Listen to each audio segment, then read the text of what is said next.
6월 30일을 기점으로 우리나라 주요 은행 6곳에서 현금 서비스가 대폭 축소됩니다.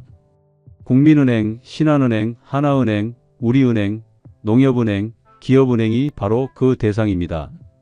한국은행 총재가 직접 이 은행들을 찾아간 이유가 바로 이것이었습니다. 지금까지 한 번도 없었던 일이죠. 저는 20년 경력의 금융 전문가 이재훈입니다. 어르신, 이제 현금 입출금이 안 됩니다. 앱으로만 가능해요. 평생 현금만 써오신 할머니는 그 자리에서 멘붕이 오셨습니다. 그럼 내 돈을 어떻게 쓰라는 거야? 오늘 이 방송을 끝까지 들으시면 6월 이후 어떤 변화가 닥치는지, 그리고 어르신들이 어떻게 대비해야 할지 정확히 알게 되실 겁니다. 잠깐 본격적인 내용을 들으시기 전에 구독과 좋아요 먼저 눌러주세요. 현재 10만 명의 국민이 현금 없는 실험에 참여하고 있습니다. 모든 결제를 QR코드와 디지털로만 하는 테스트 말입니다. 편의점에서 사탕 하나 사는 것부터 병원비 내는 것까지 모든 게 휴대폰으로만 가능해집니다. 그런데 70대, 80대 어르신들이 갑자기 스마트폰으로 결제하라고 하면 어떻게 하시겠습니까?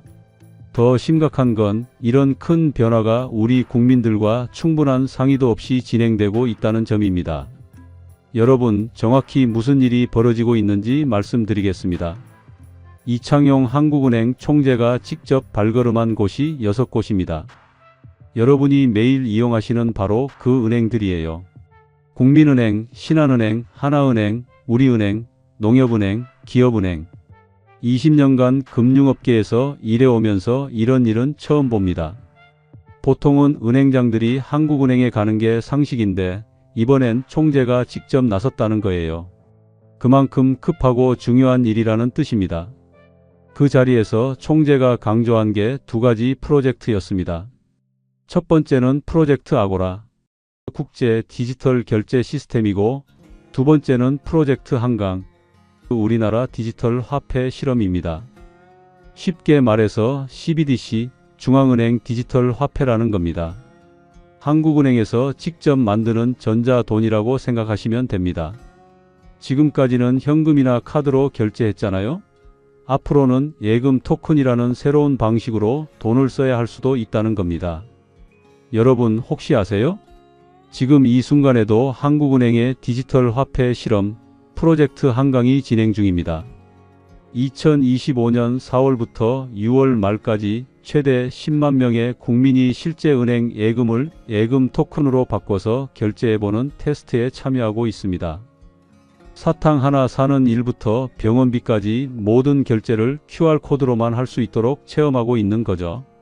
그런데 70대, 80대 어르신들이 갑자기 QR코드로 결제하라고 하면 정말 막막하지 않으실까요? 제가 지점에서 일할 때 어르신들께서 자주 하시던 말씀이 생각납니다. 은행원님, 카드 쓰는 법 좀 알려주세요. ATM 기계 어떻게 써요? 하시면서 정말 어려워하셨거든요. 그런데 이제는 카드도 아니고 QR코드라니요. 솔직히 말씀드리면 저도 걱정이 됩니다. 몇 달 전에 78세 되신 박영수 할아버지 한 분이 지점에 오셨어요. 손자가 할아버지 카카오페이 같은 거 써보세요 라고 했는데 도저히 모르겠다고 하시면서 눈물까지 글썽이셨거든요. 그때 정말 마음이 아팠습니다. 그런데 이제 현금마저 없어진다면 어떻게 하실까요? 평생 현금으로 살아오신 분들이 갑자기 QR코드, 디지털 화폐 이런 걸 써야 한다면 정말 막막하실 거예요. 물론 정부나 한국은행에서는 이런 실험의 장점도 많다고 합니다. 첫째, 해외 송금이 훨씬 간편해진다고 해요. 지금은 해외 송금하려면 복잡한 절차도 많고 수수료도 비싸잖아요. 디지털 화폐를 쓰면 실시간으로 바로바로 정산이 된다는 거예요. 둘째, 분실할 걱정이 줄어든다고 하네요. 지갑을 잃어버리면 현금은 찾기 어렵잖아요. 디지털 화폐는 휴대폰에 저장되어 있으니까 분실 위험이 적다는 거죠. 셋째, 24시간 언제든지 어디서든지 쓸 수 있다는 장점이 있어요. 하지만 여러분, 제가 20년간 금융업계에서 일하면서 배운 게 있습니다. 모든 변화에는 반드시 부작용이 따른다는 거예요. 여러분, 이제 디지털 화폐의 어두운 면을 말씀드려야겠습니다. 가장 큰 문제는 모든 거래가 추적된다는 점입니다. 여러분이 언제, 어디서, 무엇을, 얼마에 샀는지 모든 기록이 남아요.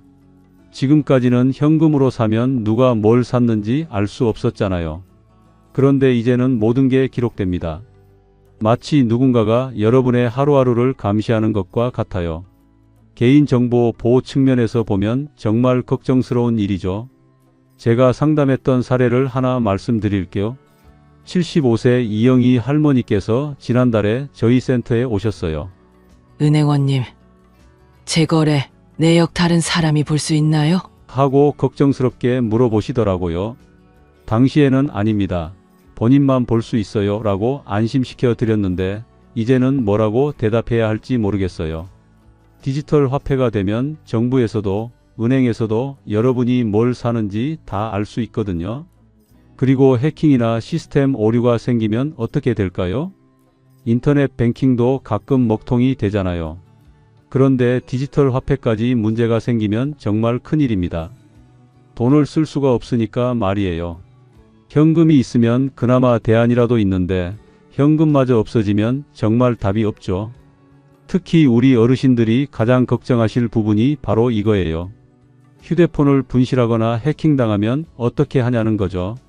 젊은 사람들은 그래도 휴대폰 비밀번호 설정하고 보안 프로그램 깔고 이런 걸 어느 정도 하잖아요. 하지만 어르신들은 그런 것들이 정말 어려우시거든요. 제가 지점에서 일할 때 이런 일이 있었어요. 73세 김철수 할아버지 한 분이 휴대폰을 잃어버리셨는데 그 안에 은행 앱이 들어 있었거든요. 그분이 얼마나 당황하셨는지 몰라요. 은행원님, 내 돈 다 없어지는 거 아니야? 하시면서 정말 불안해 하시더라고요. 다행히 휴대폰을 찾긴 했지만 만약 디지털 화폐까지 들어 있었다면 얼마나 더 걱정하셨을까요? 그런데 정말 이상한 건 이미 우리나라는 카드나 간편 결제 시장이 너무 잘 되어 있잖아요. 교통카드로 지하철도 타고 신용카드로 쇼핑도 하고 카카오페이나 네이버페이로 결제도 하고요. 그런데 굳이 왜 또 다른 디지털 화폐를 만들어야 하는 걸까요? 이게 참 이해가 안 가는 부분이에요. 사실 국민들 사이에서도 반대 목소리가 나오고 있어요. 국회에도 반대 청원이 들어갔다고 하더라고요. 왜 굳이 잘 되고 있는 걸 바꾸려고 하느냐는 거죠. 저도 그 마음을 충분히 이해합니다. 더 놀라운 건 미국 이야기예요. 미국은 이미 CBDC를 포기하는 수순에 들어갔다고 해요. 시작도 하기 전에 포기한 거죠. 미국이 포기한 걸 우리나라가 굳이 시작하려고 하니까 더욱 의심스러운 거예요. 미국 사람들이 바보가 아닌데 분명히 이유가 있을 거 아니에요. 새로운 시스템을 도입할 때는 항상 부작용이 따라와요. 특히 돈과 관련된 시스템은 더욱 조심해야 하죠. 한번 실수하면 돌이킬 수 없는 결과가 나올 수 있거든요. 특히 6월 30일까지라는 기간이 정해져 있으니까 더욱 불안해요. 만약에 이 실험이 성공적이라고 판단되면 그 다음에는 어떻게 될까요? 정말로 현금 사용을 중단하라고 할 수도 있는 거 아닌가요? 여러분, 이런 중대한 변화가 이렇게 성급하게 진행되어도 괜찮은 걸까요? 여러분, 제가 가장 걱정되는 분들을 말씀드릴게요. 제가 몇 년 전에 시골 지점에서 근무한 적이 있었는데 그때 정말 많이 느꼈거든요. 어르신들이 현금을 얼마나 중요하게 생각하시는지 말이에요. 90세가 넘으신 할머니가 계셨어요. 매달 연금을 받으러 오시면서 항상 현금으로 찾아가셨거든요. 은행원님, 나는 이 돈만 믿고 살아 하시면서 지폐를 정성스럽게 세어보시는 모습이 정말 인상 깊었어요. 그런 분들에게 갑자기 디지털 화폐만 써야 한다고 하면 얼마나 당황스러우실까요? 그리고 또 다른 문제는 시골이나 외곽 지역이에요. 아직도 인터넷이 잘 안 되는 곳들이 많잖아요. 그런 곳에서는 디지털 화폐를 어떻게 써야 하나요? 현금이 없어지면 정말 답이 없는 상황이 될 수도 있어요. 제가 충남 서천군 지점에서 근무할 때 만났던 박순덕 할머니가 생각나네요. 82세 되신 분이었는데 시장에서 야채 장사를 하고 계셨어요. 은행원님, 우리 동네는 카드 되는 데가 별로 없어. 시장에서 야채 사고 생선 사고 할 때 모두 현금으로 해야 해. 하시더라고요. 그런 분들은 디지털 화폐가 도입되면 정말 큰 불편을 겪으실 거예요. 그리고 아이들은 어떻게 할 건가요? 지금은 용돈을 현금으로 주잖아요. 그런데 현금이 없어지면 아이들 용돈도 디지털로 줘야 하나요? 초등학생이 휴대폰으로 용돈 관리하라고 하면 될까요? 정말 현실적이지 않은 것 같아요. 제가 지점에서 일할 때 이런 일이 있었어요. 초등학생 아이가 할머니와 함께 와서 적금 통장을 만들었거든요. 매주 용돈을 모아서 저축하는 거였는데 아이가 직접 현금을 내고 통장에 기록되는 걸 보면서 정말 좋아했어요. 와, 내 돈이 늘어났다 하면서 말이에요. 그런데 이런 경험들도 모두 사라지게 되는 건가요? 현금이 있어야 아이들이 돈의 가치를 제대로 배울 수 있다고 생각해요. 10원짜리, 100원짜리, 1000원짜리를 직접 만져보고 세어보고 모아보면서 돈이 소중하다는 걸 깨닫는 거잖아요. 그리고 또 다른 문제는 시각장애인이나 신체장애인 분들이에요. 지금은 지폐마다 점자가 있어서 시각장애인 분들도 구별할 수 있잖아요. 그런데 디지털 화폐는 어떻게 구별하라는 건가요? 스마트폰 화면을 보지 못하는 분들은 어떻게 하라는 거죠? 제가 예전에 시각장애인 고객분을 도와드린 적이 있었는데 그분이 현금을 만지면서 이건 10,000원, 이건 5,000원 하고 정확하게 구별하시더라고요. 정말 대단하다고 생각했거든요. 그런데 그런 분들을 생각하지 않고 디지털 화폐만 쓰라고 하면 너무 무책임한 거 아닌가요? 또 다른 심각한 문제는 정전이나 통신 장애가 생겼을 때예요. 몇 년 전에 큰 정전 사태가 있었던 거 기억하세요? 그때 카드 결제도 안 되고 인터넷 뱅킹도 안 되고 정말 큰일 났었잖아요. 그런데 현금마저 없어지면 그런 상황에서는 정말 아무것도 할 수 없어요. 제가 그때 지점에 근무하고 있었는데 정전 때문에 모든 시스템이 멈췄거든요. 현금만이 유일한 해결책이었어요. 그런데 앞으로는 그런 비상수단마저 없어지는 거죠. 또 하나 걱정되는 건 개인정보 문제예요. 지금도 해킹 사고가 자주 일어나잖아요. 카드 정보 유출되고 개인정보 털리고 하는 일들이 뉴스에 자주 나오는데 디지털 화폐까지 해킹당하면 정말 큰일이에요. 제가 몇 년 전에 경험했던 일인데 한 고객분의 계좌에서 이상한 거래가 발견됐어요.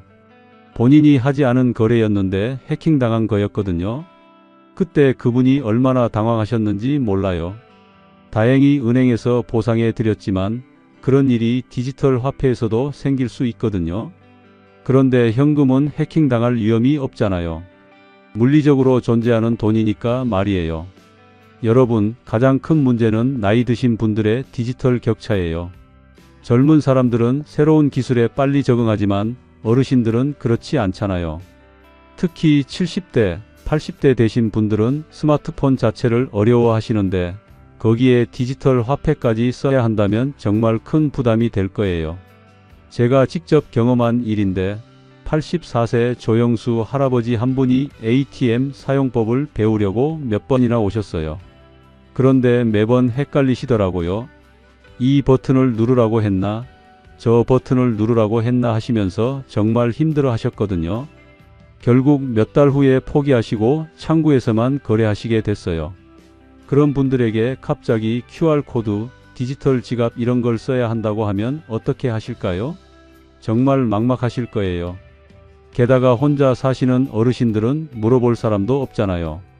제가 상담했던 79세 김말순 할머니 같은 경우예요. 자녀들은 모두 외국에 있고 혼자 사시는 분이었거든요. 은행원님, 집에 가서 이거 어떻게 하는지 까먹으면 누구한테 물어봐야 해요? 하시더라고요. 젊은 사람들은 모르는 게 있으면 인터넷에 검색해 보거나 주변 사람들한테 물어보면 되지만 어르신들은 그런 네트워크가 제한적이에요. 특히 코로나 이후로 더욱 고립되신 분들이 많아졌거든요. 또 다른 중요한 문제는 경제적 격차가 더 벌어질 수 있다는 거예요. 디지털 화폐를 쓰려면 스마트폰이 있어야 하잖아요. 그런데 경제적으로 어려운 분들은 스마트폰도 없거나 오래된 기종을 쓰시는 경우가 많아요. 제가 지점에서 만났던 기초생활수급자 할아버지가 생각나네요. 78세 되신 분이었는데 아직도 이지폰을 쓰고 계셨거든요. 은행원님, 스마트폰은 너무 비싸서 못 사겠어. 이 폰도 자녀가 사준 건데. 하시더라고요. 그런 분들이 디지털 화폐 때문에 더 소외되면 안 되잖아요.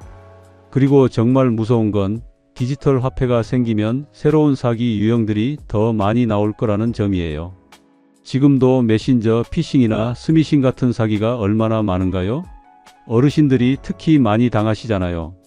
제가 상담했던 사례 중에 72세 박동식 할아버지가 계셨어요.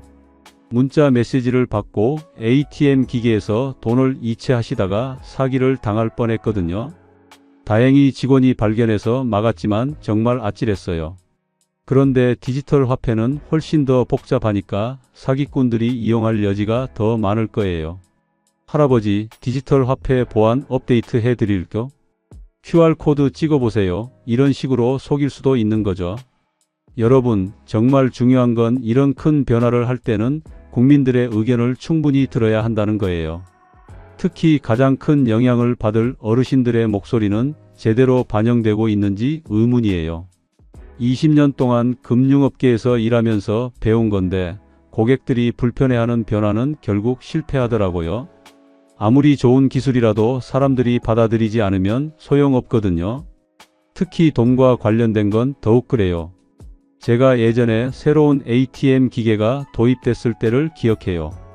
기능도 많고 편리하다고 했는데 어르신들이 너무 어려워하셨거든요. 결국 예전 방식도 함께 유지할 수밖에 없었어요. 지금도 마찬가지예요. 디지털 화폐를 도입하더라도 현금도 함께 사용할 수 있도록 해야 하는 거 아닌가요? 그리고 만약에 정말로 현금이 사라진다면 그 과정에서 생기는 혼란은 누가 책임질 건가요? 어르신들이 디지털 화폐 사용법을 배우는 동안 생기는 불편함, 실수로 인한 손실, 이런 것들을 누가 보상해 줄 건가요? 제가 지점에서 일할 때 이런 일이 있었어요. 새로운 시스템이 도입됐는데 어르신 한 분이 조작 실수로 잘못된 거래를 하셨거든요. 그분이 얼마나 당황하셨는지, 은행원님 이거 어떻게 해요? 내가 뭘 잘못 눌렀나요? 하시면서 떨고 계시더라고요. 20년 동안 금융업계에서 일하면서 정말 많은 변화를 겪었어요. 컴퓨터가 도입되고 ATM이 생기고 인터넷 뱅킹이 시작되고 모바일 뱅킹이 생기고 말이에요. 그때마다 항상 어르신들이 가장 힘들어 하셨거든요. 특히 기억에 남는 게 통장 정리가 전산화됐을 때예요. 예전에는 은행원이 직접 도장 찍어서 통장에 기록해 드렸는데 갑자기 기계에서 자동으로 인쇄되기 시작했거든요. 그때 많은 어르신들이 이게 진짜 맞나? 사람이 안 하고 기계가 하는데 믿을 수 있나? 하시면서 걱정하셨어요. 지금도 마찬가지예요. 디지털 화폐라는 새로운 변화가 오고 있지만 정작 가장 큰 영향을 받을 분들의 준비는 전혀 안 되어 있어요. 여러분, 이제 현실적으로 어떻게 대비해야 할지 말씀드리겠습니다. 첫째, 자녀분들과 상의하세요. 혼자 고민하지 마시고 가족들과 함께 이 문제에 대해 이야기해 보세요. 자녀분들도 부모님의 상황을 정확히 알아야 도움을 드릴 수 있거든요. 둘째, 현금과 디지털 결제를 병행하는 연습을 시작하세요. 갑자기 바뀌면 당황스러우니까 지금부터 조금씩 카드나 간편 결제를 써보시는 거예요. 처음엔 작은 금액부터 시작하세요. 셋째, 주변 은행에 문의해 보세요. 6월 30일 이후에 현금 서비스가 어떻게 바뀔지 미리 확인해 두시는 게 좋겠어요. 저는 20년간 금융 전문가로서 정부와 한국은행에 간곡히 제안드리고 싶습니다. 현금과 디지털 화폐를 함께 사용할 수 있는 시스템을 만들어 주세요. 굳이 하나만 선택해야 할 이유가 있나요? 젊은 사람들은 디지털 화폐를 쓰고 어르신들은 현금을 쓰시면 되잖아요. 사실 지금도 그런 식으로 잘 되고 있어요. 젊은 사람들은 카드나 휴대폰 결제를 많이 쓰고 어르신들은 현금을 주로 쓰시잖아요. 서로 불편해하지 않고 각자 편한 방법을 쓰고 있는데 굳이 바꿀 필요가 있을까요? 그리고 만약 정말로 디지털 화폐를 도입한다면 충분한 준비 기간과 교육이 필요해요. 6월 30일까지라는 짧은 기간에 모든 걸 바꾸려고 하면 안 돼요. 최소한 몇 년은 걸려야 할 일인데 말이에요. 특히 어르신들을 위한 교육 프로그램이 꼭 필요해요. 제가 은행에서 일할 때 느꼈던 건데 어르신들은 시간을 충분히 주고 천천히 설명해 드리면 생각보다 잘 배우세요. 다만 성급하게 밀어붙이면 포기하시게 되거든요. 그리고 디지털 화폐 보안 시스템도 훨씬 더 강화되어야 해요. 어르신들도 안심하고 쓸 수 있을 정도로 말이에요. 지금처럼 복잡한 비밀번호, 공인인증서 이런 걸로는 안 돼요. 더 간단하면서도 안전한 방법을 개발해야 하죠. 또한 시골이나 인터넷이 잘 안 되는 지역에 대한 대책도 마련해야 해요. 모든 국민이 똑같이 금융 서비스를 받을 수 있어야 하는데 디지털 화폐 때문에 오히려 소외되는 지역이 생기면 안 되잖아요. 제가 20년 동안 금융업계에서 일하면서 가장 중요하게 생각했던 건 고객의 입장에서 생각하는 거였어요. 아무리 좋은 시스템이라도 고객이 불편해하면 소용없다는 걸 많이 경험했거든요. 이번 디지털 화폐 실험도 마찬가지예요. 정부나 한국은행에서는 좋은 의도로 시작했겠지만 정작 사용해야 할 국민들, 특히 어르신들의 입장에서는 많이 부담스러울 거예요. 그래서 여러분께 당부드리고 싶은 게 있어요. 이런 큰 변화가 있을 때는 우리 모두가 관심을 가지고 지켜봐야 해요. 특히 주변의 어르신들이 소외되지 않도록 도와드려야 하고요. 만약 여러분의 부모님이나 할머니, 할아버지가 이런 변화 때문에 어려워하신다면 함께 배워드리고 도와드려야 해요. 혼자서는 정말 어려우니까 말이에요. 변화는 피할 수 없습니다. 하지만 그 변화가 누구도 소외시키지 않도록 우리 모두의 관심과 배려가 필요해요. 기술의 발전도 중요하지만 사람을 먼저 생각하는 따뜻한 변화가 되었으면 합니다. CBDC와 디지털 화폐, 여러분은 어떻게 생각하세요? 정말 현금이 사라져도 괜찮을까요? 우리 어르신들은 어떻게 하실까요? 금융업계에서 일해본 경험으로는 급진적인 변화보다는 점진적이고 포용적인 변화가 더 성공적이었어요. 이번에도 그랬으면 좋겠습니다. 오늘 이 방송이 도움이 되셨다면 구독과 좋아요 꼭 눌러주세요. 그리고 주변 어르신들, 특히 부모님께 꼭 알려드리세요. 한 분이라도 더 미리 준비할 수 있다면 그것이 제가 이 방송을 만든 가장 큰 이유입니다. 알림 설정도 해두시면 앞으로 중요한 금융 정보를 놓치지 않고 받아보실 수 있습니다. 감사합니다.